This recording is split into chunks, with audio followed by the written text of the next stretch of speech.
अस्सलाम वालेकुम बच्चे, कैसे हैं सब लोग? होप सो सब ठीक होंगे। आज हम 9th क्लास की chemistry according to new syllabus chapter 4 का टॉपिक देखेंगे, दैट इज एवोगैड्रोस नंबर।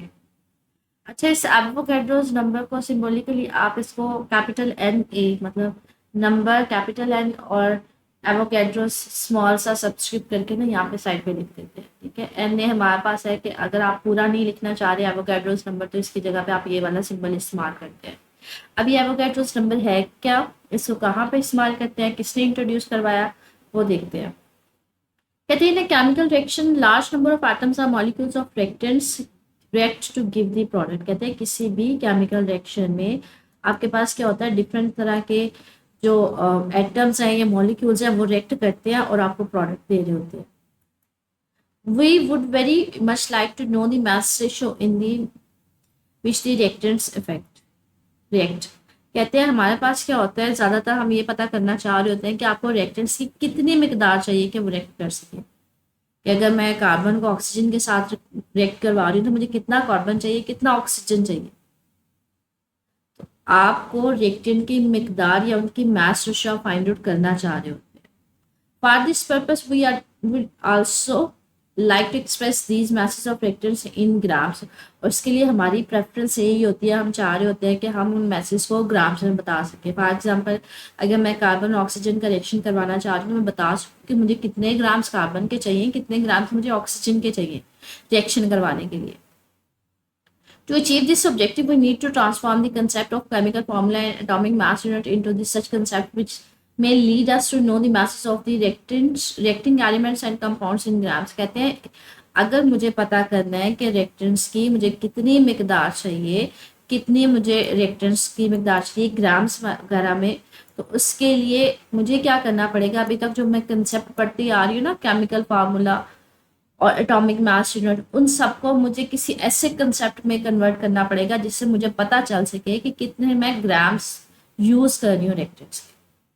मतलब मुझे कन्वर्ट करवाना है किसी तरह से केमिकल फार्मूला को, एटॉमिक मास यूनिट को किसमें, कि जिससे मुझे पता चल सके आपके पास रिएक्टेंट्स के ग्राम्स कितने हैं और प्रोडक्ट्स के कितने ग्राम्स हैं। कहते हैं इसके लिए एक साइंटिस्ट था एवोगैड्रो, वो एक इटालियन साइंटिस्ट था।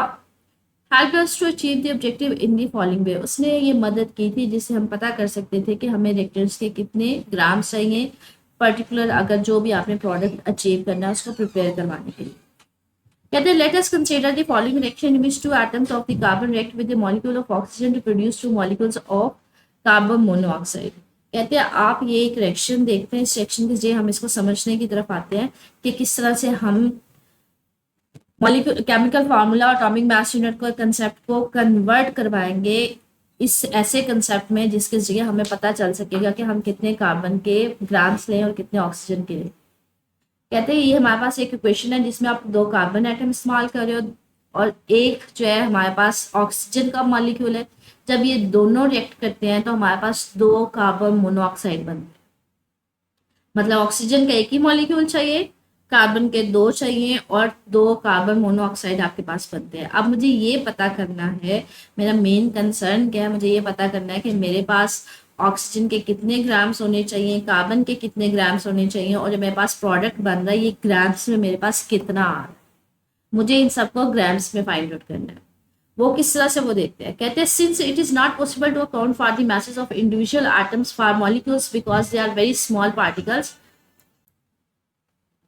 कहते हैं हमारे पास ये ऐसा पॉसिबल नहीं है कि आप एक एक एटम के मैसेज को कैलकुलेट करते फिरें कि अगर एक कार्बन का मास कितना है, एक ऑक्सीजन का मास कितना है या एक मॉलिक्यूल का मास कितना है, क्योंकि वो बहुत छोटे छोटे मॉलिक्यूल्स होते हैं, बहुत छोटे छोटे पार्टिकल्स होते हैं।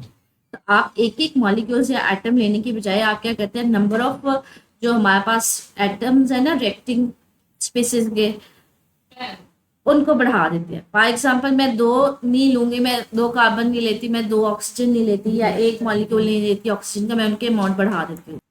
तो अब हम लोग देखते हैं किस तरह से। फॉर एग्जाम्पल वो कहते हैं आप एक एक कार्ब एटम या मॉलिक्यूल ना लें बल्कि उनकी मिकदार बढ़ा दो। जैसे फॉर एग्जाम्पल कार्बन है, ऑक्सीजन है, मैं क्या करती हूँ यहाँ पे मुझे पता चल रहा है, मुझे एक चीज तो पता चल रही है कि ऑक्सीजन में जो ले रही हूँ कार्बन उसका मैं 2 टाइम ले रही हूँ। मतलब अगर एक ऑक्सीजन का मॉलिक्यूल ले रही हूँ तो कार्बन के 2 टाइम्स ले रही हूँ और जो प्रोडक्ट बन रहा है वो भी मेरे पास 2 टाइम्स बन रहा है। इसका मैंने क्या प्रतिपादन लिया है कि आप एक एक मॉलिक्यूल लेने के बजाय या एक एक एटम लेने के बजाय उसके अमाउंट बहुत ज़्यादा बढ़ाओ। मैं क्या करती हूँ, रिएक्टेंट्स की मिकदार अगर फॉर एग्जांपल मैं 100 मॉलिक्यूल्स लेती हूँ ना ऑक्सीजन के, तो मुझे उसके 2 टाइम्स कार्बन के लेने पड़ेंगे, और जो मेरे पास प्रोडक्ट आएगा वो भी क्या होगा, 2 टाइम होगा जो आप ऑक्सीजन की मिकदार लोगे। यहाँ पे ऑक्सीजन ये देखिए एक है, कार्बन भी 2 टाइम्स है और कार्बन मोनोऑक्साइड भी 2 टाइम है। तो अगर मैं 100 मॉलिक्यूल ऑक्सीजन के लेती हूँ तो मेरे पास कार्बन उसके क्या हो गए, 2 टाइम्स हो गए, और कार्बन मोनोऑक्साइड जो बनेगा वो भी 2 टाइम्स होगा। या फिर मैं 100 की बजाय क्या करती हूँ, मैं 10,000 मॉलिक्यूल्स ले लेती हूँ ऑक्सीजन के, तो मुझे कितने लेने पड़ेंगे कार्बन के, मुझे 2 टाइम्स लेने पड़ेंगे 10,000 के, और जो जनरेट होंगे वो भी 2 टाइम्स होंगे। कहते ये मैंने 10,000 की बात की है, लेकिन ये स्टिल नंबर अभी बहुत कम है। अभी ये एटम्स जो है वो इतने छोटे होते हैं कि अगर मैं इनकी मिकदार इतनी ज़्यादा भी बढ़ा दूँ तब इनके मैसेज बहुत कम होंगे। तो कहते हैं increasing the number of the reactant atoms और molecule will not change the ratio in which they are reacting are being formed. कहते हैं अगर मैं इनकी मिकदार बढ़ा भी दूं, फॉर एग्जाम्पल 100 इसकी कर दूं, तो जिस रेशियो के साथ ये रिएक्ट कर रहे हैं ना वो रेशियो चेंज नहीं होगी। मतलब क्या है, इसके ऑक्सीजन मॉलिक्यूल जितने भी मैं लूंगी, कार्बन उसके 2 टाइम्स ही होंगे, और जो प्रोडक्ट होगा वो भी 2 टाइम्स ही होगा, तो वो चेंज नहीं होगा। इनकी जो रेशियो जिस हिसाब से मैं ले रही हूँ या प्रोडक्ट बन रहा है वो रेशियो चेंज नहीं होती। लेकिन मैं इसके नंबर यहाँ पे बढ़ा रही हूँ, नंबर ऑफ मॉलिक्यूल्स या एटम्स, लेकिन स्टिल बच्चे ये तादाद जो है ना, इतनी इनके मैसेज जब मैं लेती हूँ वो अभी भी बहुत ज्यादा स्मॉल होते हैं। तो यहाँ पे ये कह रहे हैं increasing number of reacting species however has not solve the problem because ये number is still very small, कि अगर मैं इनकी तादाद बढ़ा भी रही हूँ तो इनके स्टिल ये नंबर बहुत स्मॉल है। इनके जो इंडिविजुअल मैसेज होंगे ना, इनके 100 के मॉलिक्यूल्स के मैसेज या 10,000 के, वो अभी भी बहुत स्मॉल है। तो मुझे क्या करना है, इस नंबर को बहुत ज्यादा बढ़ाना है कि आप इनके मैसेज को आराम से कैलकुलेट कर सको। तो उसके लिए मैं क्या करती हूँ, ऑक्सीजन मॉलिक्यूल के जो नंबर है ना वो मैं इतने ज्यादा ले लेती हूँ, 6.022 मल्टीप्लाई 10 मॉलिक्यूल्स। तो इतने ज्यादा मैंने ह्यूज नंबर ऑफ मॉलिक्यूल्स ले लिए। 10 का मतलब है मैं इतने टाइम्स 1 और 23 जीरोस लगा के उसको 6.02 के साथ मल्टीप्लाई करूंगी, मतलब इतने ज्यादा नंबर ऑफ मॉलिक्यूल्स। अगर ऑक्सीजन के इतने ज्यादा मॉलिक्यूल्स है तो कार्बन के इसके 2 टाइम्स होंगे, और जो कार्बन मोनोऑक्साइड बनेगा वो भी इसके 2 टाइम्स होंगे। रेशियो चेंज नहीं होगी, बस मैं यहाँ पे करके आ रही हूँ, मैंने नंबर ऑफ जो मॉलिक्यूल्स है वो बहुत ज्यादा बढ़ा दी। ये मैंने एक इतनी ज्यादा मिकदार ले ली। अब कहते हैं ये जो नंबर है ये बहुत ज्यादा लार्ज नंबर है, और हमने इसको सिलेक्ट क्यों किया, क्योंकि मैंने यहाँ पे एक अपने हिसाब से एक स्केल सेट कर लिया, या उस साइंटिस्ट ने किया था, उसने कहा था 1 ग्राम में मैं इसको कंसीडर करता हूँ 6.02 मल्टीप्लाई 10⁻23 एटॉमिक मास यूनिट के, कि अगर किसी भी एलिमेंट के इतने नंबर ऑफ मॉलिक्यूल्स होंगे इसका मतलब उसका मास कितना होगा, 1 ग्राम। तो 1 ग्राम को इतने मॉलिक्यूल्स के इक्वल कंसीडर किया, ये एक स्केल सेट कर लिया गया। ठीक है, now the amount of reactants and products in the forementioned equation can be written। कहते हैं अब उनकी जो अमाउंट है ना ग्राम्स वगैरह में वो निकाली जा सकती है। वो कैसे निकाली जा सकती है वो देखते हैं। जो ये वाली क्वेश्चन है ना, 2 कार्बन एक मॉलिक्यूल ऑफ ऑक्सीजन के साथ मिलके 2 कार्बन मोनोऑक्साइड बना रहे हैं। कहते हैं अब इनको ना ग्राम्स में कन्वर्ट किया जा सकता है। हमारा मेन कंसर्न ही ये था इस सारे टॉपिक में कि मैं पता कर सकूं रिएक्टेंट्स की मिकदार ग्राम्स में मुझे कितनी चाहिए। उसके लिए मैंने क्या किया, एक बहुत ह्यूज अमाउंट ऑफ मिकदार जो है नंबर मॉलिक्यूल्स के उसको कंसीडर कर लिया, 6.022 मल्टीप्लाई 10⁻23, और मैंने कहा कि इतने अगर मॉलिक्यूल्स ऑक्सीजन के हैं तो कार्बन के इसके 2 टाइम्स होंगे और कार्बन मोनोऑक्साइड के भी इसके 2 टाइम्स होंगे। और मैंने यहाँ पे एक स्केल या स्टैंडर्ड सेट कर लिया कि एक 6.02 मल्टीप्लाई 10⁻23 जो है वो हमारे पास कितने होंगे, 1 ग्राम के इक्वल होंगे।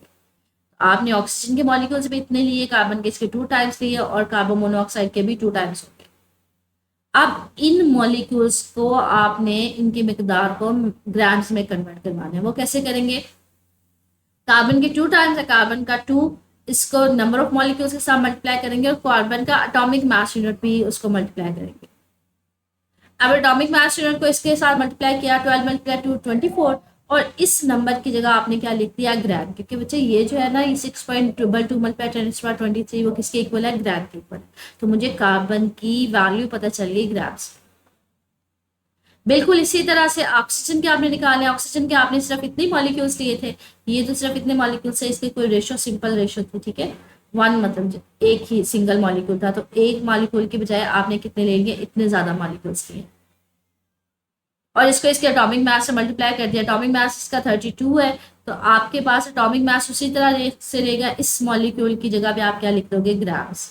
और इसी तरह कार्बन मोनोऑक्साइड के टोटल नंबर ऑफ मॉलिक्यूल्स आपने ये लिए थे, इसको 2 से मल्टीप्लाई कर दिया और उसके एटॉमिक मास से मल्टीप्लाई कर दिया, तो आपके पास 28 को 2 से मल्टीप्लाई करेंगे और 6.022 मल्टीप्लाई 23 की जगह ग्राम्स आ जाएगा। मतलब क्या है, सिर्फ और सिर्फ आपके पास जो रिएक्शन करवा रहे हैं उनमें रेशो सेम रहती है, मतलब यहाँ पे ऑक्सीजन का मॉलिक्यूल है तो एक ही होगा, कार्बन के दो है तो दो ही रहेंगे, जो प्रोडक्ट है उसके भी दो है तो दो ही रहेंगे। सिर्फ और सिर्फ क्या है कि आपने नंबर ऑफ मॉलिक्यूल्स बढ़ा दिए, मैंने इतनी मिकदार में बढ़ा दिए हैं कि मैं उसको मैसेज में कन्वर्ट करवा सकूँ, क्योंकि मैंने ह्यूज नंबर ऑफ मॉलिक्यूल्स ले लिए हैं। अगर ऑक्सीजन के इतने ज़्यादा ले रही हूँ तो कार्बन के इसके 2 टाइम्स होंगे और प्रोडक्ट के भी उसके 2 टाइम्स होंगे। ये रेशो रिएक्शन की चेंज नहीं होगी, नंबर ऑफ मॉलिक्यूल्स उतने ज़्यादा बढ़ जाएंगे। कहते हैं दी मास रेशो, अब हमें हमारे पास पता चल गई कि आपके पास कार्बन के हमने निकाल ली वो 4 ग्राम हमने लिए, ऑक्सीजन के हमने 32 ग्राम्स लिए और कार्बन मोनोऑक्साइड के हमने कितने लिए 56, यहाँ पे 2C आ जाएगा, ठीक है। तो अब आपने क्वेश्चन में बता दिया है कि मुझे रिएक्टेंट्स की कितनी मिकदार चाहिए प्रोडक्ट की इतनी मिकदार बनाने के लिए। You must have realized that starting from a simple equation we have developed such ratio of masses of the reacting species which can conveniently be used in the laboratory। कहते हैं अब हमें पता चल गया हमने क्या किया था, सिंपली पहले एक इक्वेशन ली थी, अब उस इक्वेशन के हमने मैथमेटिक निकाली कि मुझे कितने उनके मैसेज चाहिए कि मैं लेबोरेटरी में रिएक्शन करवा सकूँ। According to the above mentioned equation 24 grams of carbon contains, अब 24 of carbon में हमारे पास कितने ओवरऑल नंबर ऑफ मॉलिक्यूल्स है कार्बन के, 2 मल्टीप्लाई 2 मल्टीप्लाई बाय 6.0 2 मल्टीप्लाई 10⁻23, इतने मॉलिक्यूल्स है, उसका 2 टाइम्स आता हुआ 2 मल्टीप्लाई हो जाएगा। ऑक्सीजन के सिर्फ कितने थे हमारे पास 6.02, तो इसमें 32 ग्राम में कितने हैं उसके एवोगाड्रोस नंबर 6.02 मल्टीप्लाई 10⁻23, और इसमें भी 2 टाइम्स है तो ये हमारे पास आ जाएगा 2 multiply 10⁻6.02 22 multiply 10⁻23 of its molecules. तो ये इसके इतने मॉलिक्यूल्स को बता रहे हैं कि कितने हमारे पास मॉलिक्यूल्स का मैस है, 56 ग्राम कितने हमारे पास मॉलिक्यूल्स का मैस है कार्बन मोनोऑक्साइड के, तो वो उसको उसके एवोगाड्रोस नंबर से मल्टीप्लाई कर देंगे। ये सिर्फ हमारे पास सिंगल मतलब एक ही था, तो ये कितने के हमारे पास 32 ग्राम कितने मॉलिक्यूल्स का है वो एवोगाड्रोस नंबर के इक्वल है, और ये 2 टाइम्स एवोगाड्रो नंबर के इक्वल का मैथ्स है कार्बन के केस में। अब कहते हैं ये जो नंबर है ना 6.022 मल्टीप्लाई 10⁻23, इसी को जिस साइंटिस्ट ने ये आइडिया इंट्रोड्यूस करवाया था उसी के नाम पे इसको नाम दे दिया गया Avogadro's number. After the name of an Italian chemist Avogadro's, Avogadro number is the number of the unit in 1 mole of the substance. कहते हैं एक मोल में ये इतने नंबर ऑफ मॉलिक्यूल्स पाए जाते हैं। This number is represented by SNA, इसको रिप्रेजेंट किस तरह से किया जाता है, कैपिटल M। तो ये लॉन्ग क्वेश्चन में भी पूछा जा सकता है बच्चे ये कंप्लीटली एवोगाड्रोस नंबर, और ये शॉर्ट में भी हमारे पास मल्टीपल शॉर्ट क्वेश्चन है, जस्ट लाइक अगर मैं आपको शो करवाऊँ यहाँ पे हमारे पास क्वेश्चन शॉर्ट क्वेश्चन में भी है Avogadro's number, difference between mole and Avogadro's number. Mole अभी हमने पढ़ा नहीं, एवोगाड्रोस नंबर हमने पढ़ा है। और नेक्स्ट अगर हम लोग देखें, ये हमारे पास क्वेश्चन है डिस्क्रिप्टिव में भी है, लॉन्ग क्वेश्चन में explain the concept of Avogadro's number. Mole अभी हमने स्टिल पढ़ना है, तो एवोगाड्रोस नंबर को आपने एक्सप्लेन करना है, ये लॉन्ग क्वेश्चन में भी आ जाएगा। मैं स्टिल मुझे कुछ पूछना हो तो फिर भी मेरे से कमेंट सेक्शन में पूछ लीजिएगा। ओके, अल्लाह हाफिज़।